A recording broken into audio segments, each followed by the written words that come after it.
Hello student और सभी ESC channel देखने वाले नाज़रीन, अस्सलामु अलैकुम वरहमतुल्लाहि वबरकातुहू। Welcome to excellent study centre educational channel. दोस्तों, आज आपके लिए एक नया टॉपिक लेकर आ गए हैं, मॉडर्न साइंस एंड कुरान।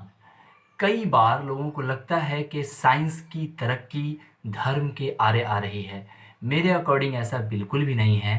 काफ़ी लॉन्ग टाइम सर्व करने के बाद ये वीडियो आप तक ला पाया हूँ, so please watch the video till the end. इससे पहले एक छोटा सा इंट्रो।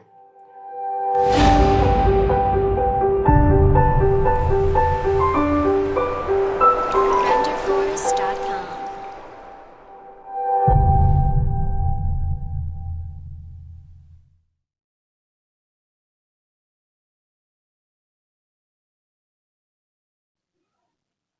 ओके स्टूडेंट, सबसे पहले हम लोग इंट्रोडक्शन ऑफ कुरान के बारे में जानने की कोशिश करते हैं। तो कुरान अरबी भाषा का शब्द है। इसका अर्थ है अक्षरों और शब्दों को सार्थक क्रम के साथ जोड़कर जबान से अदा करना, जिसे पढ़ना कहते हैं। इक़रा। उसके बाद आप देख सकते हो कि आप चैप्टर 25 वर्स नंबर 1 यानी कि आयत सूरह 25 और आयत नंबर 1 में अल्लाह ताला फरमाता है, बड़ी बरकत वाला है वह जिसने फुरकान यानी सत्य असत्य का अंतर स्पष्ट करने वाली किताब, फुरकान कहेंगे सत्य और असत्य के अंतर को स्पष्ट करने वाली किताब को। तो अल्लाह कहता है कि बड़ी बरकत वाला है वह जिसने ये फुरकान अपने बंदों पर अवतरित किया ताकि वह सारे संसार के लिए सावधान करने वाला हो। एक्चुअली स्टूडेंट, कुरान किसी खास जाति या क्षेत्र के लिए नहीं बल्कि ये पूरी दुनिया के लिए अवतरित हुआ है। इसी तरह से next chapter 34 verse number 25, Quran ने बार बार कहा है कि ईश्वर ने मेरे लाने वाले पैगंबर को सारे इंसान का पैगंबर बनाकर भेजा है। ये कुरान शरीफ में आपको सूरा 34 और आयत नंबर 28 में दिया गया है।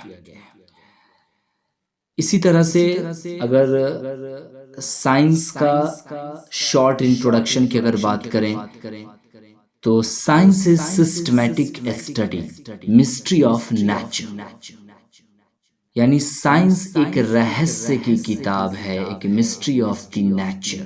और आप जानते हो कि कुरान भी नेचर के द्वारा प्रदान की गई है।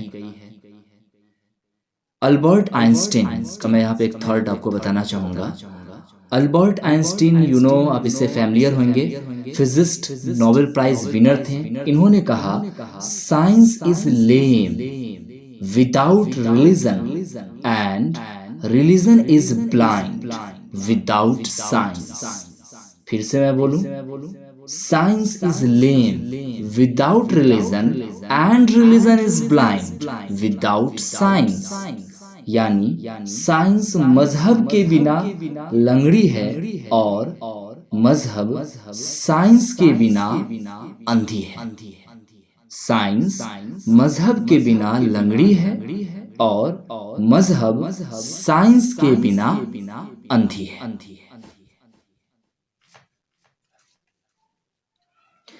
स्टूडेंट, अब मेरे कहने का मतलब ये नहीं कि जो कुरान है वो एक साइंस की किताब है, ऐसा नहीं है। कुरान मजीद ये साइंस की किताब नहीं बल्कि ये एक साइंस की किताब है, SCIGNS।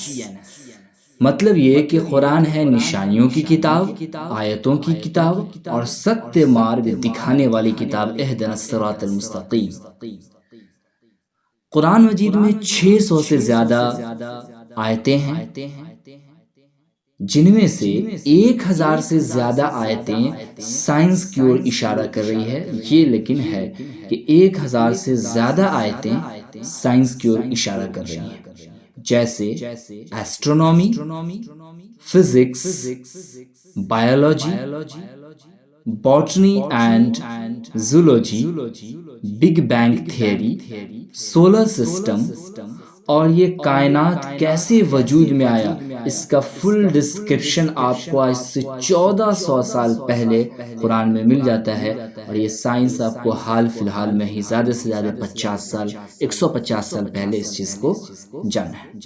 इस सब का हम लोग डिटेल से यहाँ जानने का कोशिश करेंगे, लेकिन यहाँ पहले आपको हम एक बात बता दें आगे बढ़ने से पहले कि हम यहाँ सिर्फ साइंस के फैक्ट्स पर बात करेंगे जो साबित हो चुकी है, न कि साइंटिफिक नज़रिए या फिर साइंटिफिक हाइपोथेसिस या फिर थियरीज पर, क्योंकि many of time scientific hypothesis and theories take U turn.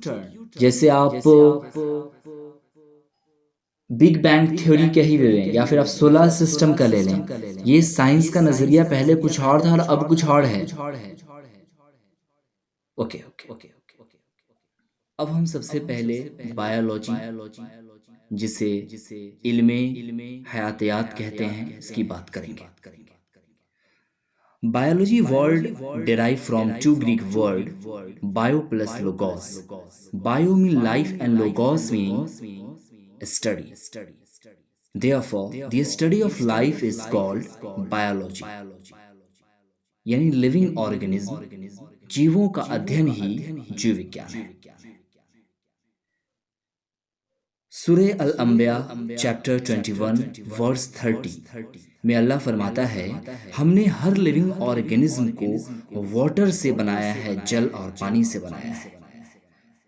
और आज हम जानते हैं कि हर जानदार में सेल यानी कोशिका है, जिसका बेसिक पार्ट है साइटोप्लाज्म, और इस साइटोप्लाज्म में 80% वाटर पाया जाता है। हर लिविंग ऑर्गेनिज्म में कम से कम 50 से 70% पानी होता है। Cell is the building block of living organism, familiar है जिससे। इसी तरह से ये जिक्र आपको सूरे अल नूर चैप्टर 24 वर्स 45 और सूरे अल फुरकान चैप्टर 25 वर्स 54 में भी मिलता है। आप सोच सकते हैं ये चीज़ हाल ही में 1665 रॉबर्ट हुक और इलेक्ट्रॉन माइक्रोस्कोप के खोज हो जाने के बाद 1839 में एमनॉल और इरस्का द्वारा सेल थ्योरी दी गई, और कुरान मजीद में 1400 साल पहले इसका स्पष्ट उल्लेख मिलता है। बायोलॉजी फर्दर डिवाइड होता है टू टाइप्स में, बॉटनी एंड जूलॉजी। तो सबसे पहले बॉटनी की बात करते हैं, जिसे इल्मे नबातात भी कहते हैं। The term botany has been derived from one Greek word, paskein, which means grazing. Therefore, the study of different aspects of plants is called botany. Student, दुनिया को पहले पता नहीं था कि प्लांट्स में भी जेंडर होते हैं, यानी मेल एंड फीमेल। आप तो समझ ही गए होंगे बॉटनी के इंट्रोडक्शन से कि हम इस चीज़ में क्या पढ़ने वाले हैं। तो दुनिया को पहले पता नहीं था कि प्लांट्स में भी जेंडर होते हैं, यानी मेल एंड फीमेल। सूरे ताहा चैप्टर 20 वर्स नंबर 53 में अल्लाह फरमाता है, अल्लाह आसमान से पानी बरसाता है और इसके ज़रिए पेड़ पौधे को जोड़े में पैदा करता है, यानी मेल एंड फीमेल। इसी तरह से सूरे अल राद चैप्टर 13 वर्स 3, हर फल हमने बनाया जोड़े में।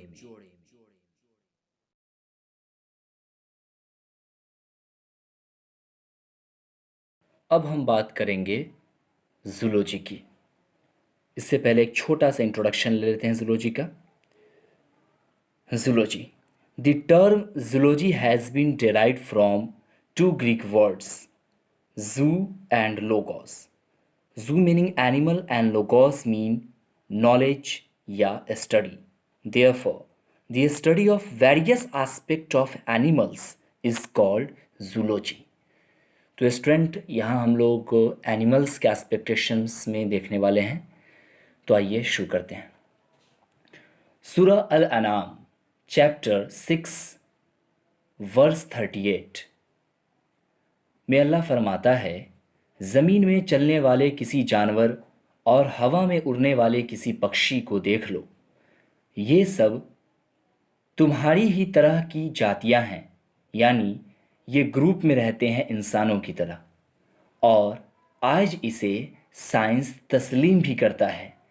इसी तरह सूरे अल नहल चैप्टर 16 वर्स 68 टू 69 यानी 68 से 69 तक में अल्लाह फरमाता है, और देखो तुम्हारे रब ने मधुमक्खी पर इस बात की प्रकाशना कर दी कि पहाड़ों में और पेड़ों में और जो टाट होता है लकड़ियों का बना पर चढ़ाई हुई बेलों में अपने छत्ते बना ले, और हर तरह के फलों का रस चूस और अपने रब की समतल की हुई राहों पर चलती रह।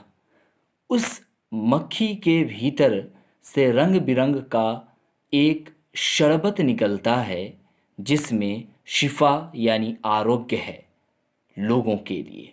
यकीनन इसमें भी एक निशानी है उन लोगों के लिए जो सोच विचार करते हैं।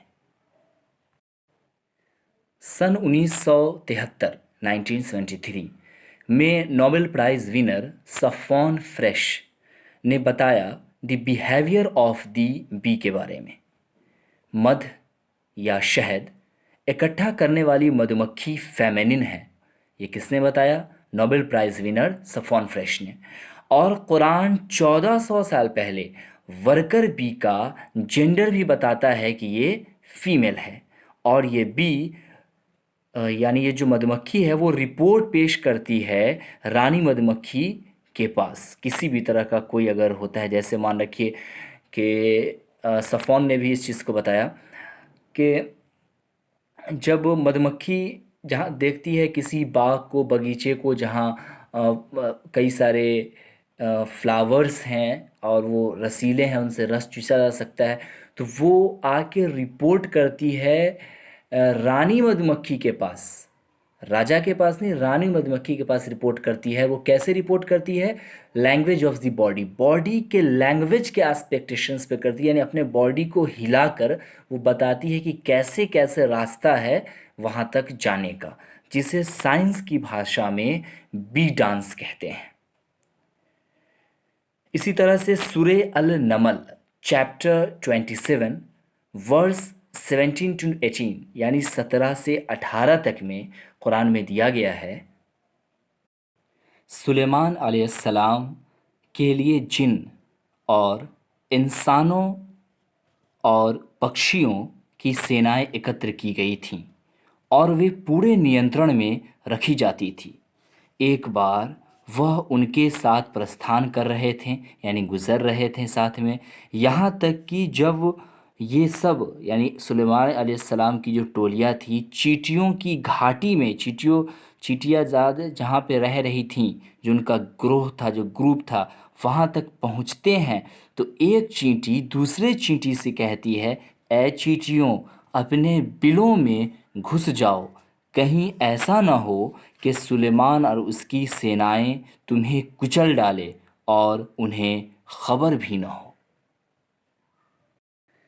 आज साइंस कहता है वह इंसेक्ट जो इंसान के सबसे ज़्यादा करीबी है बिहेवियर में, वो है चींटी यानी कि एंट, ANT। जैसे इंसान दफन करते हैं मुर्दों को, उसी तरह से चींटियाँ भी दफन करती है। वर्कर्स इसके पास होते हैं, जैसे इंसानों के पास काम कराने के लिए वर्कर होते हैं, सुपरवाइज़र होते हैं, इसी तरह से चींटियों के पास भी होते हैं, एक चींटी दूसरे चींटी के लिए। और सेल्फ कम्युनिकेशन तो इनका बहुत ही बेहतर माना गया है, यानी आपसी बातचीत, इनका जो सेल्फ कम्युनिकेशन है वो बहुत हद तक इंसानों की तरह है। इतना ही नहीं, चीज़ों का लेन देन, स्टोरेज फूड में जब बडिंग हो जाता है तब वह उसे धूप के हीट में सुखाती है।